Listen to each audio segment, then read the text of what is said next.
पृथ्वी के ऊपर लगभग 400 किलोमीटर की ऊंचाई पर 28,200 किलोमीटर प्रति घंटे की रफ्तार से यात्रा करते हुए एस्ट्रोनॉट्स हर दिन में 16 सूर्योदय और सूर्यास्त देखते हैं। वे उस वक्त मुट्ठी भर लोगों के साथ एक बॉक्स में तैर रहे होते हैं, जो उनके जीने के लिए काफी जरूरी है। इंसानों को पृथ्वी से परे दूसरी दुनिया में जाना चाहिए या नहीं, इसकी सबसे ज्यादा नुकसान देने वाली बात यह है कि ये हमारी बॉडी को रास नहीं आता। इसे नासा के एस्ट्रोनॉट से बेहतर कम ही लोग जानते हैं, जिन्होंने 2015 से 2016 तक इंटरनेशनल स्पेस स्टेशन पर लगभग 1 साल बिताया। स्कॉट कैली दूसरे एस्ट्रोनॉट्स की तरह स्कॉट कैली ने इंसानों के शरीर पर स्पेस ट्रैवल के असर की स्टडी में एक टेस्ट सब्जेक्ट की तरह काम किया। दूसरे एस्ट्रोनॉट्स के उलट कैली के एक मिलते जुलते जुड़वा भाई मार्क हैं, वह भी एक एस्ट्रोनॉट हैं। इससे रिसर्च करने वालों को 2 भाइयों को ऑब्जर्व करने का एक अनोखा अवसर मिला, क्योंकि वे दोनों अलग अलग एनवायरनमेंट में रहे, एक पृथ्वी पर और दूसरा उससे 400 किलोमीटर ऊपर। जब एस्ट्रोनॉट कैली अंतरिक्ष में गए और उनके थोड़े बड़े जुड़वा भाई मार्क पृथ्वी पर ही रहे, तब उनके बीच में उम्र का अंतर बढ़ गया, क्योंकि एस्ट्रोनॉट कैली ने ऑर्बिट में अपना समय बिताया था। वैसे यह सब आइंस्टाइन की रिलेटिविटी की थ्योरी से जुड़ा हुआ है। वह यह कहती है कि मोशन वाले ऑब्जेक्ट्स के लिए टाइम एक स्टेशनरी ऑब्जर्वर की तुलना में ज्यादा स्लो मूव करता है। आप पृथ्वी जैसे ग्रेविटेशनल मास के जितने करीब होंगे, यह उतनी ही स्लो स्पीड से आगे बढ़ता है। दूसरे शब्दों में, हम सभी एक ही रेट पर टाइम को एक्सपीरियंस नहीं कर रहे। आप जितनी तेजी से आगे बढ़ते हैं और मूव करते हैं, उतना ही ज्यादा टाइम स्लो होता है। और क्योंकि एस्ट्रोनॉट कैली बार बार स्पेस के चक्कर काट रहे थे और लगभग 28,200 किलोमीटर प्रति घंटे की स्पीड से प्लेनेट का चक्कर लगा रहे थे, तो उनके भाई मार्क 0.005 एक्स्ट्रा सेकंड ज्यादा जिए। इन भाइयों का जन्म 1964 में 6 सेकंड के अंतर पर हुआ था और अब वह अंतर 6.005 सेकंड है। टाइम में आई इस गड़बड़ी को टाइम डायलेशन कहा जाता है और कैली ब्रदर्स इन दोनों पहलुओं के लिए क्वालिफाई करते हैं। पहला, वे एक दूसरे के मुकाबले में कितनी तेजी से आगे मूव कर रहे हैं। दूसरा, वे एक बड़े ऑब्जेक्ट यानी पृथ्वी के कितने करीब हैं। इसलिए हमारी पोजीशन और स्पीड के आधार पर हमारा टाइम स्पेस टाइम के एक अलग हिस्से में हमारे लिए फास्ट या स्लो स्पीड से आगे बढ़ सकता है। इंटरनेशनल स्पेस स्टेशन पर एस्ट्रोनॉट्स के लिए इसका मतलब है कि उनकी उम्र पृथ्वी पर रहने वाले लोगों के मुकाबले में थोड़ी स्लो स्पीड से बढ़ती है। लेकिन इसका मतलब ये नहीं है कि ज्यादा उम्र पाने के लिए आप अपना जीवन एक तहखाने में बिता दें। यह असर इतना छोटा होगा कि जिस पर ध्यान नहीं दिया जा सकता। अगर आप एक बेसमेंट में रहने वाले योगी बन गए, तो अपनी पूरी जिंदगी में बाकी लोगों के मुकाबले में केवल 1 सेकंड के छोटे हिस्से जितनी धीमी आयु पाएंगे। लेकिन जब आप इसके बारे में सुनेंगे, तो आपका दिमाग फ्रीज हो सकता है। आपके पैर में बंधी घड़ी आपकी कलाई की घड़ी से पीछे हो सकती है। आपका सिर तकनीकी रूप से आपके पैरों के मुकाबले ज्यादा तेजी से बूढ़ा होगा। समुद्र तल पर रहने वालों की तुलना में पहाड़ पर रहने वाले लोगों के लिए समय तेजी से गुजरता है। इसका बेहतरीन उदाहरण जुड़वा सिनेरियो है। लाइट की स्पीड के करीब ट्रैवल करने वाले स्पेसशिप में एक जुड़वा एस्ट्रोनॉट उड़ान भरती है और दूसरी पृथ्वी पर पीछे रह जाती है। जब स्पेस ट्रैवल करने वाली जुड़वा पृथ्वी पर लौटती है, तो उसकी उम्र केवल कुछ साल बढ़ती है, लेकिन वह ये जानकर चौंक जाती है कि उसकी पृथ्वी पर रहने वाली बहन की उम्र 10 साल से भी ज्यादा बढ़ गई है। बेशक असल जिंदगी में किसी ने भी इस एक्सपेरिमेंट को नहीं किया है, लेकिन इस बात के सबूत हैं कि यह असल में होता है। जब वैज्ञानिकों ने एक एटॉमिक क्लॉक ऑर्बिट में रखी और वैसे ही एक घड़ी पृथ्वी पर रखी, तो ऑर्बिट वाली घड़ी पृथ्वी पर रखी घड़ी से थोड़ा पीछे दौड़ती हुई लौटी। इस सिचुएशन में टाइम और भी कॉम्प्लिकेटेड हो जाता है, क्योंकि टाइम का डायलेशन कभी भी हो सकता है। इंटरनेशनल स्पेस स्टेशन पर रहने वाले एस्ट्रोनॉट्स के बारे में विचार करें।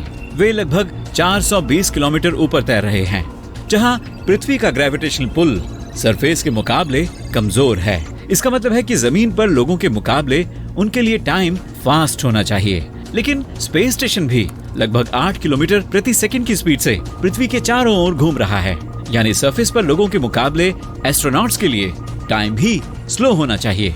लेकिन असल बात यह है कि मार्क, वह भाई जिसकी उम्र कुछ मिलीसेकंड ज्यादा है, इस मामले में लंबे समय में तभी बेहतर हो सकता है अगर स्पेस में बढ़े हुए टाइम की वजह से कैली की बॉडी तेजी से बिगड़े।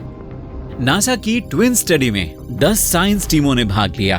उन्होंने स्पेस में एस्ट्रोनॉट भाइयों के बिताए 340 दिनों के पहले, दौरान और बाद में जांच की। टीमों ने हर एक जुड़वा के बॉडी फंक्शंस को स्टडी किया। उन्होंने मेमोरी टेस्ट किए, साथ ही उन्होंने इन लोगों की जीन को चेक किया। यह चेक किया गया कि स्पेस ट्रैवल के कारण इनमें क्या अंतर आ सकते हैं। उन्होंने कंफर्म किया कि लंबा स्पेस ट्रैवल इंसान की बॉडी पर कई तरह से प्रेशर डालता है। स्पेस में रहने वाले जीन बदल सकते हैं। इम्यून सिस्टम की स्पीड तेज हो सकती है। यह दिमाग और मेमोरी को सुस्त कर सकता है। स्पेस में एस्ट्रोनॉट्स द्वारा एक्सपीरियंस किए गए ज्यादातर बदलाव पृथ्वी पर लौटने के बाद रिवर्स हो गए, लेकिन हर चीज वापस अपनी जगह पर नहीं आई। रिसर्चर्स ने 6 महीने बाद पृथ्वी पर उनका फिर से टेस्ट किया। मोटे तौर पर स्पेस में एक्टिविटी की वजह से चेंज होने वाले 91% जीन्स वापस नॉर्मल हो गए। बाकी जो बचे वो स्पेस मोड में ही रहे। उदाहरण के लिए उनका इम्यून सिस्टम हाई अलर्ट पर रहा। डीएनए रिपेयर करने वाले जीन्स अभी भी ज्यादा एक्टिव थे। उनके कुछ क्रोमोसोम्स अभी भी अस्त व्यस्त थे। इसके अलावा एस्ट्रोनॉट की मेंटल एबिलिटी में फ्लाइट से पहले के लेवल से गिरावट आई थी। वह शॉर्ट टर्म मेमोरी और लॉजिकल टेस्ट में स्लो थे और पूरी तरह से सही नहीं थे। ये क्लियर नहीं है कि ये रिजल्ट पक्के तौर पर स्पेस फ्लाइट की वजह से है या नहीं। यह आंशिक रूप से इसलिए है क्योंकि ये ऑब्जर्वेशन केवल एक ही इंसान के हैं। लेकिन एक बात तो पक्की है कि टाइम रिलेटिव है। इसे इस तरह से सोचें कि यदि कोई घड़ी कहीं रखी हुई है और आप बहुत तेज स्पीड से ट्रैवल कर रहे हैं, आप इस घड़ी के पास से गुजरते हैं और इसकी एक झलक देखते हैं। आप देखेंगे कि यह स्लो स्पीड से चल रही है या शायद यह पूरी तरह से रुकी हुई है। ऐसा इसलिए है क्योंकि घड़ी के मैकेनिकल फंक्शन जिस स्पीड से काम कर रहे हैं वह आपसे स्लो है। आप जो देखते हैं वह बीता हुआ टाइम है, जबकि आप पहले ही उस सेकंड को छोड़ चुके हैं और आप फ्यूचर में हैं। हाई स्पीड ट्रैवल के इस एक्सपेरिमेंट के दौरान आपकी उम्र बिल्कुल भी नहीं बढ़ती। वह इसलिए क्योंकि आपकी बॉडी में सारे प्रोसेस आपकी जैसी ही स्पीड से काम कर रहे होते हैं। एक तय उम्र के बाद आपकी बॉडी बिगड़ने लगती है, जो आखिर एक ऐसी स्थिति की ओर ले जाती है जब वह काम करना बंद कर देती है। यह उम्र बढ़ने की घटना खास तौर से इंसानों में टेलोमेयर्स नाम के सेल्स में एक प्रोटीन स्ट्रक्चर के कारण होता है। ये स्ट्रक्चर हमारे सेल्स को खराब होने से बचाते हैं, लेकिन हर एक सेल के रेप्लिकेशन के साथ ये टेलोमेयर्स अपनी ताकत खोने लगते हैं। इसे टेलोमेयर लेंथ कहा जाता है। अगर टेलोमेयर की लेंथ एक तय सीमा तक घटती है तो सेल बीमारियों की चपेट में आ जाते हैं।